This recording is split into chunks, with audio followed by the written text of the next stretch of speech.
Bismillahirrahmanirrahim. Assalamualaikum warahmatullahi wabarakatuh. Alhamdulillahirabbil alamin wa bihi nasta'in wa ala umuri dunya waddin wassalatu wassalamu ala asrafil anbiya'i wal mursalin wa ala alihi wa ashabihi ajma'in, amma ba'du. Jemaah salat Isya dan salat tarawih Masjid Raya Telaga Uripan yang insyaallah dirahmati oleh Allah. Sebelum dilaksanakannya kultum dan salat sunnah tarawih, ada beberapa maklumat yang harus kami sampaikan. Di antaranya, yang pertama, kami sampaikan terima kasih jazakumullah khairan katsiran kepada para donatur yang hari ini telah berdonasi takjil untuk jamaah Masjid Raya Telaga Kahuripan.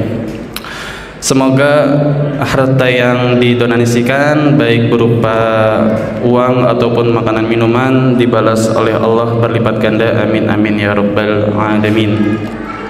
Kemudian yang kedua, kami sampaikan update perolehan infak ropak tadi malam. Alhamdulillah mendapatkan sebesar 2.576.500 rupiah. Kita doakan semoga harta yang diinfakkan oleh Bapak Ibu jamaah sekalian dibalas berlipat ganda oleh Allah Subhanahu wa taala serta diterima sebagai amal baik di sisi Allah Subhanahu wa taala. Amin amin ya rabbal alamin. Kemudian yang ketiga, Masjid Raya Telaga Uripan akan mengadakan program public speaking untuk remaja. Insya Allah program ini akan dilaksanakan di tanggal 15 Maret di bulan Ramadan. Kemudian yang keempat, insya Allah Masjid Raya Telaga Uripan akan mengadakan program bakti sosial berupa paket sembako yang insya Allah tahun ini ditargetkan kurang lebih 200 paket. Untuk harga per paketnya dibanderol sekitar Rp150.000 dan program ini akan kami laksanakan insya Allah di tanggal 5 sampai dengan 23 Maret 2025. Kemudian yang kelima, kami mengadakan program seruni, serunya nyantri. Biasanya program ini diikuti oleh anak-anak remaja yang dimana kegiatan ini insya Allah akan dilaksanakan di tanggal 9 Maret 2025. Kemudian yang keenam, Masjid Raya Telaga Kahuripan sedang membutuhkan biaya untuk pembebasan jalan ke tanah wakaf. Insya Allah tanah ini akan dipakai untuk pemakaman warga Telaga Kahuripan dan dana yang dibutuhkan sekitar kurang lebih 295 juta rupiah. Dan yang terakhir, Masjid Raya Telaga Uripan juga sedang membutuhkan biaya untuk pembangunan rumah marbot dan dana yang dibutuhkan kurang lebih sekitar 200 juta rupiah. Bagi para jamaah yang ingin berdonasi pada program-program yang telah kami sebutkan di atas, jamaah bisa menghubungi panitia Ramadan Masjid Raya Telaga Kahuripan. Dan insya Allah yang bertugas untuk mengisi kultum pada malam hari ini yaitu Al-Ustadz Dr. Muslih Taman dengan tema pentingnya menyiapkan arsitek peradaban. Dan yang bertugas memimpin sholat tarawih kita pada malam hari ini yaitu Al-Ustadz Luqmanuddin Adiguna SPDI MPD. Sebelum kita tutup, kita bacakan surat Al-Fatihah terlebih dahulu untuk para donatur yang masih hidup ataupun yang sudah tiada dan yang mungkin sekarang ditimpa musibah ataupun sakit. Ala kulli niyatin salihah. Al-Fatihah. A'udzu billahi minasyaitonir rajim. Bismillahirrahmanirrahim. Alhamdulillahirabbil alamin. Ihdinas siratal mustaqim siratal ladzina an'amta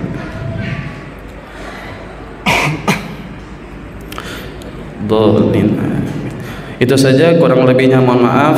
Syukran ala ihtimamikum. Assalamualaikum warahmatullahi wabarakatuh. Bismillahirrahmanirrahim. Assalamualaikum warahmatullahi wabarakatuh. Alhamdulillah wassalatu wassalamu ala Rasulillah wala haula wala quwata illa billah, amma ba'd. Yang terhormat para alim ulama, para sesepuh, para tokoh masyarakat, yang saya hormati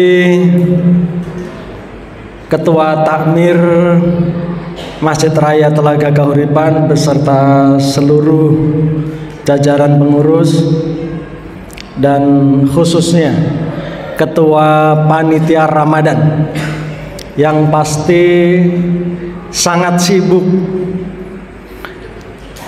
tiada waktu kecuali sibuk memikirkan masjid, memikirkan kegiatan.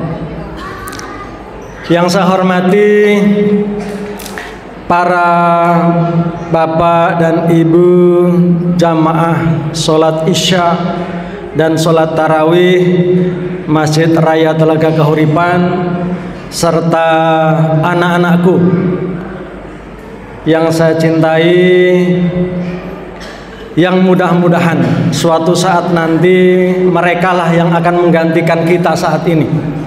Kalau tadi ada adik kita remaja yang tampil, maka itu adalah bagian dari bagaimana kita mempersiapkan sang arsitek masa depan, sang arsitek peradaban bagi kita semuanya. Jamaah sekalian yang dimuliakan oleh Allah Subhanahu wa taala, pentingnya menyiapkan arsitek peradaban yang pasti kita siapkan dari rumah kita masing-masing dengan sentuhan cinta dan kasih sayang, sentuhan tangan lembut kita sebagai orang tuanya, apakah sebagai ayah ataukah sebagai ibu. Para jamaah sekalian, Ibnu Khaldun, seorang ulama, sejarawan, sosiolog, dia mengatakan bahwa manusia itu adalah makhluk sosial yang berperadaban, makhlukun ijtima'iyun madaniyun bitabi'atihi. Jadi manusia adalah makhluk sosial, makhluk berperadaban yang dengan tabiatnya, ya, dia tidak akan mungkin bisa membangun kekuatan dalam hidupnya ini dengan dirinya sendiri.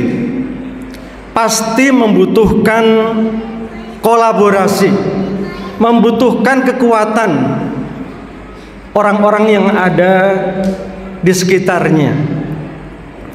Hubungan sosial manusia yang baik dalam teori Ibnu Khaldun itu merupakan cita-cita luhur dari penciptaan manusia itu sendiri.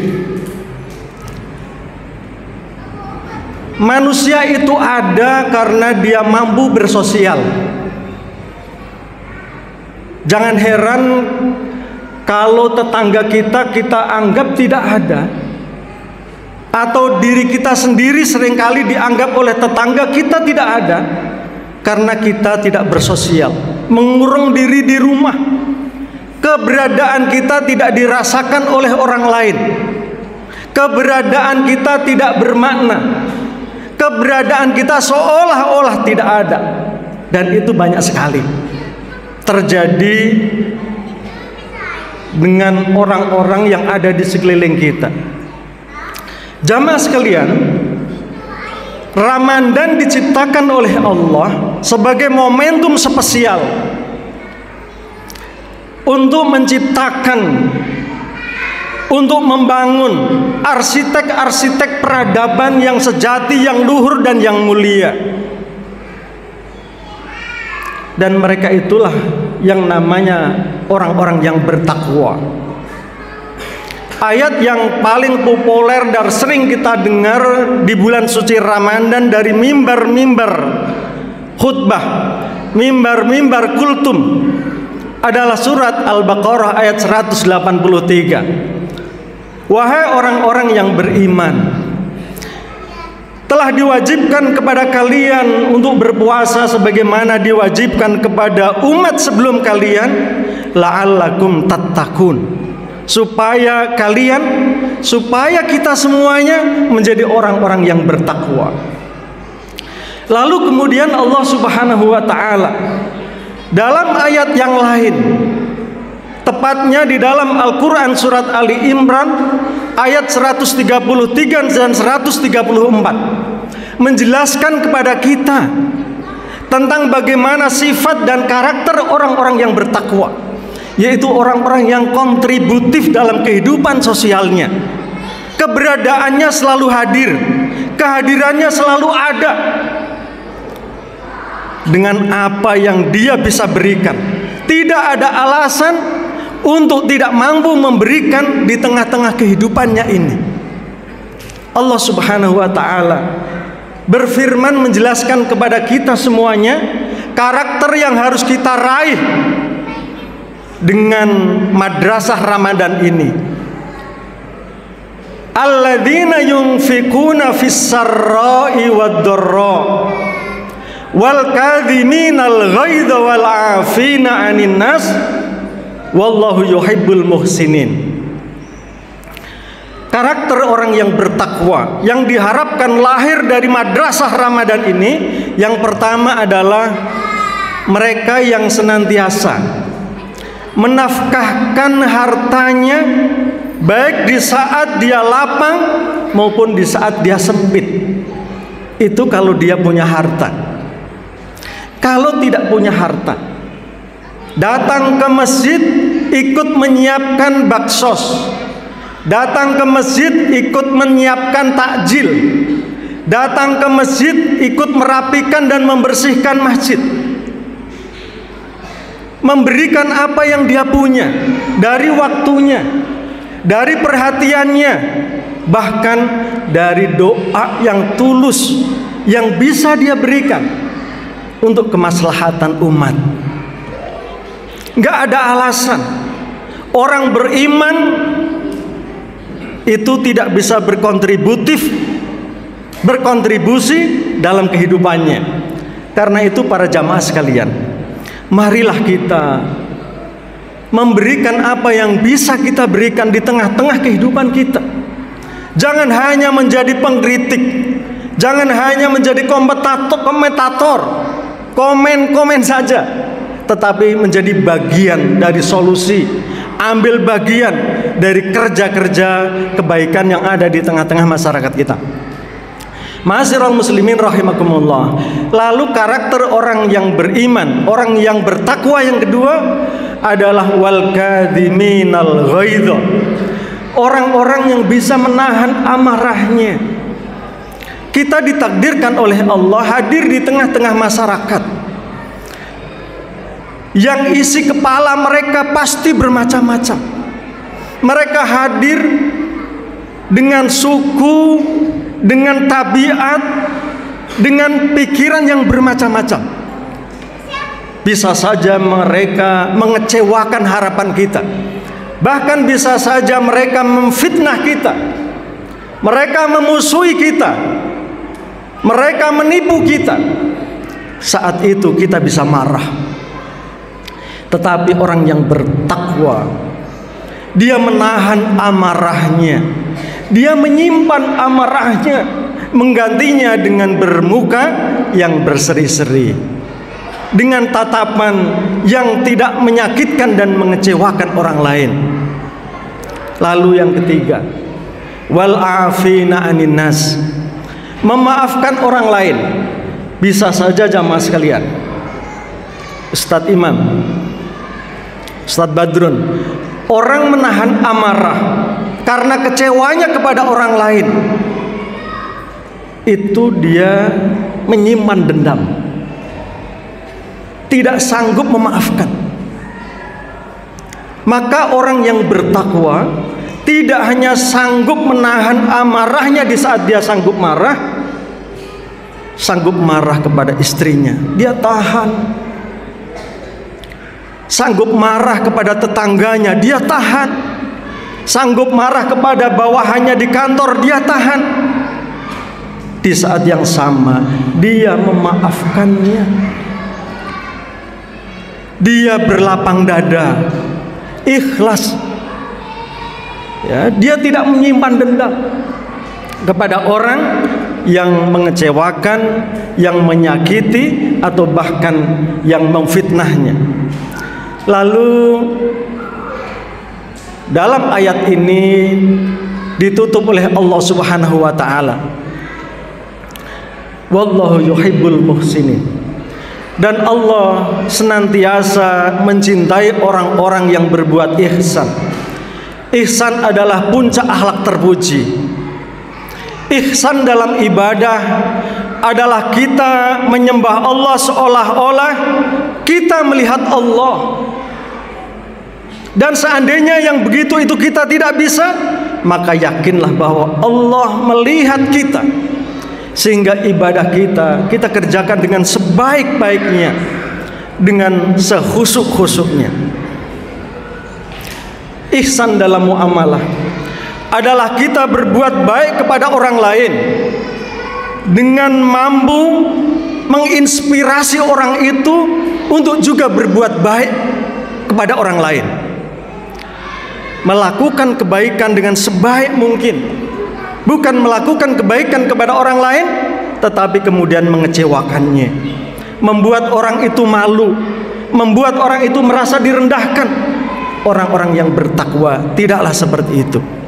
Dia senantiasa berbuat baik, berbuat yang terpuji, dan itu bisa melahirkan keinginan berbuat baik kepada orang yang dia melakukan kebaikan kepadanya. Ma'asyiral muslimin rahimakumullah, demikianlah kira-kira bagaimana Ramadan menyiapkan kita semuanya dari rumah kita, melalui tangan-tangan kita, melalui sentuhan kasih sayang diri kita, para arsitek peradaban, generasi yang mulia, generasi yang memiliki akhlak terpuji. Ketika kita bicara peradaban, tidak hanya kita terperangah dan terpesona dengan gedung-gedung yang menjulang tinggi, dengan pesawat terbang yang kemudian mau ngebom masyarakat, bangsa, dan hancur. Bukan kemudian kita terpesona dengan infrastruktur yang megah. Bicara peradaban adalah bicara manusia-manusia yang mulia, yang bisa menjaga kehormatan dan harkat martabat dirinya, yang mengetahui hak Tuhannya dan bisa menunaikan kewajiban kepada Tuhannya, yaitu manusia yang bertakwa, generasi-generasi Rabbani. Jamaah sekalian, itulah yang bisa saya sampaikan dalam kesempatan di bulan yang mulia dan di malam yang mulia ini. Mudah-mudahan bermanfaat bagi jamaah sekalian dan khususnya bagi diri saya sendiri yang menyampaikan. Billahi taufiq wal hidayah. Assalamualaikum warahmatullahi wabarakatuh.